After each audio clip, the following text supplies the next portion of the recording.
Chapter 6. They talked a little while longer. Crawford asked a few questions. Green had no real answers. "We need to talk to your friend Barnes," Crawford said. "See if he can tell us what Fellows is up to. If it's got something to do with the Blair witch, he'll know about it." Cravens had a big filing cabinet against the back wall of his office. Green was opening and closing drawers. "He's an early bird. He'll be here by 8. "Good." Crawford frowned.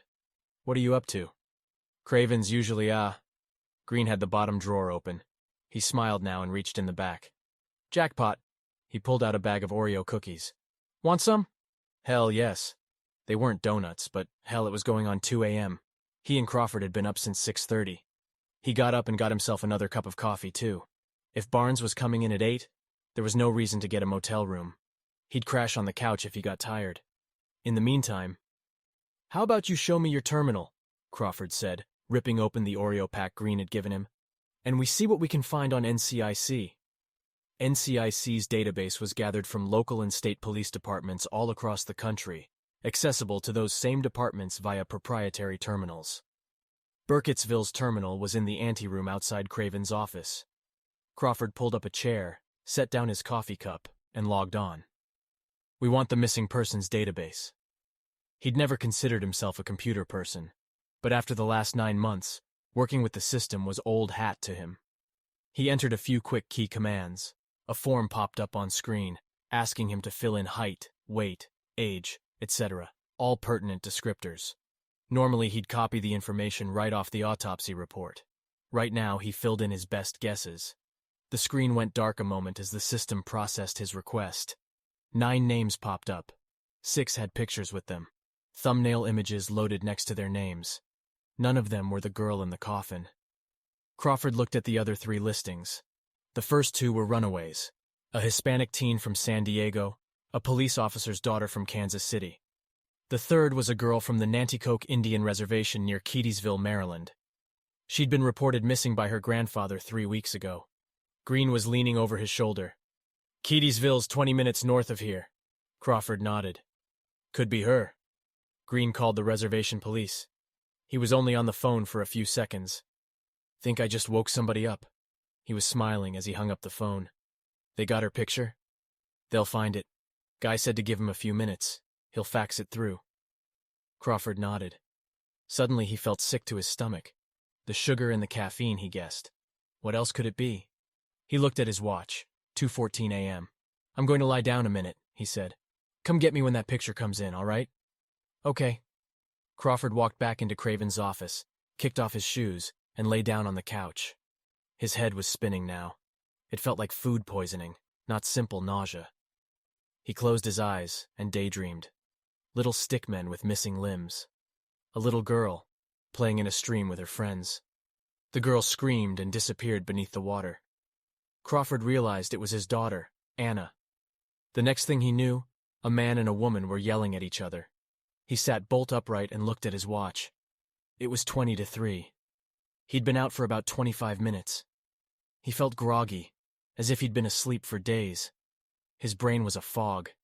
He was sweating, and for a second he actually thought he was outside. He could feel the damp air on his skin. His head cleared a little. The voices were coming from the hall, outside the anteroom. A man and a woman. Green and a woman. He didn't want to eavesdrop, but he couldn't help it. The door between Craven's office and the anteroom was wide open. "Well, you're very fucking welcome, Harris." The woman was angry. She spat the words out so quickly Crawford could barely understand her. "At least one of us has enough sense to remember that this is a very dangerous job you're working. A job that deserves to be taken seriously. A job that—" Her voice broke. Crawford's cell phone rang. No, not his. "Who the hell is calling you at this hour?" he heard Green ask. "Hello?" That was the woman. It must have been her phone. "No, Sarah, everything's fine. Go on back to sleep." "No, I'll talk to you in the morning. Goodbye." "So who was it?" Green asked.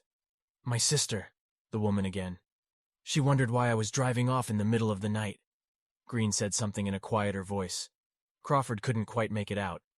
"I was scared, Harris. That's why, damn it, don't run away from me," the woman yelled.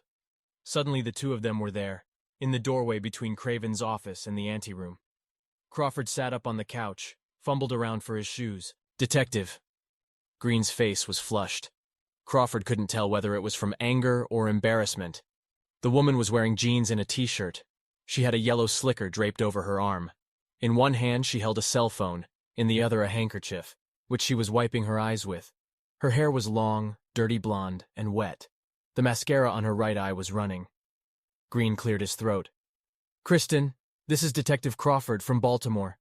Detective, this is Kristen. My wife. Nice to meet you, Detective. She offered a weak smile and a weaker hand. The deputy's wrong, though. She glared at Green. I'm his ex-wife. She turned and walked out of the office, down the hall, and out the front door of the building. The sound of her footsteps echoing down the hall announced her progress. Well, Crawford didn't know what to say. That was definitive. Kristen is always definitive. Crawford decided to change the subject. That picture come through? A few minutes ago, I was about to wake you. Green handed him a sheet of paper. The picture showed a dark-haired girl in her teens, or maybe early 20s, with a much older, much bigger man. The two of them were holding fishing poles. The man had his arm around the girl's shoulder. Writing was smudged across the image.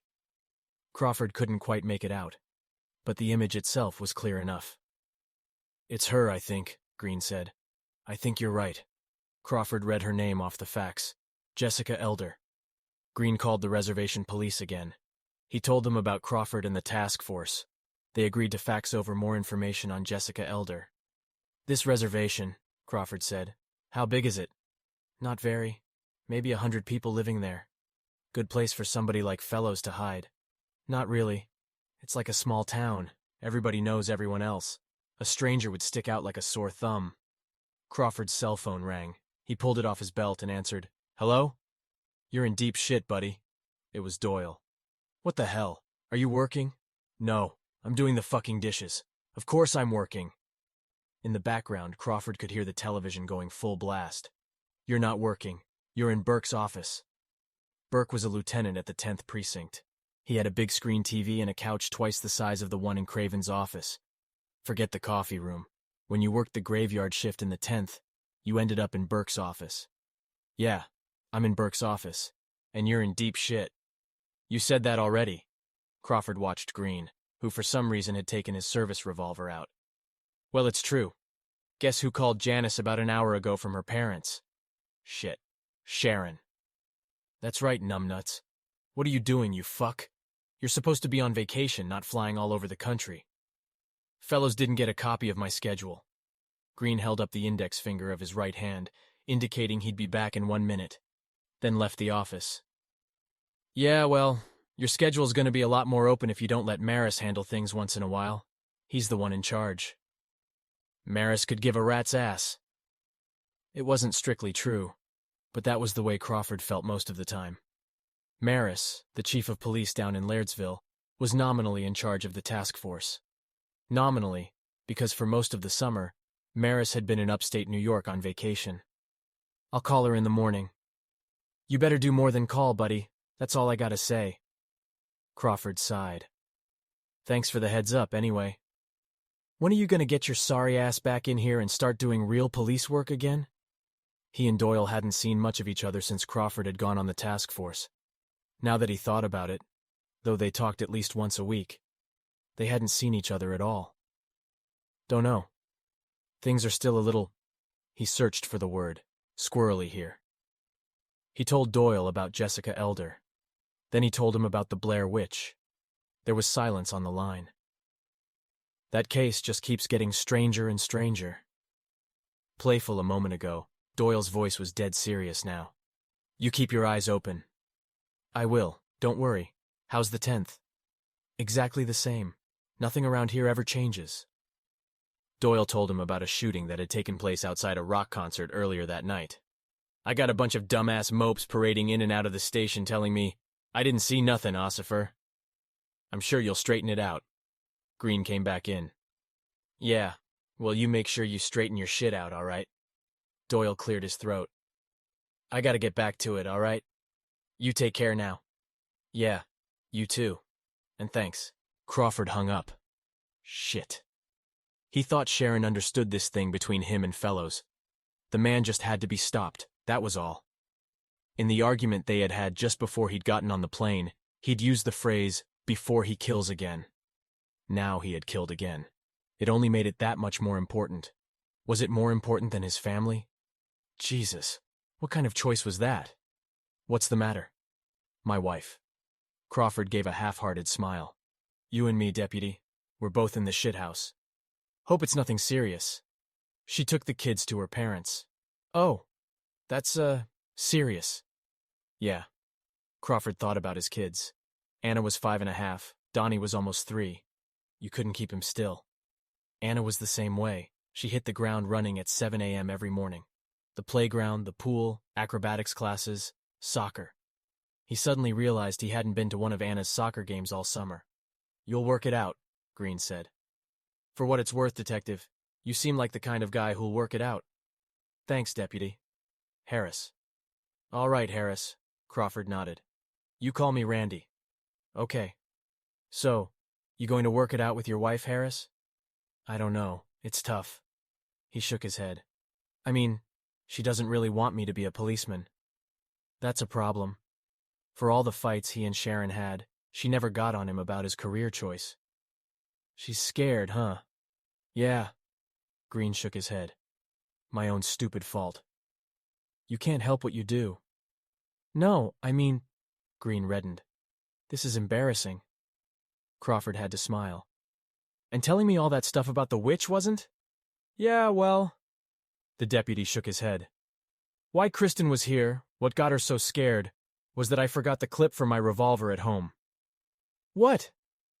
Before all this, we were looking for a house, Green said quickly. So we're staying with her sister. Her sister's got kids. She doesn't like a loaded gun around the house. So when I go home, I take the clip out. And you forgot to reload it. I wasn't supposed to be on till midnight, Green said.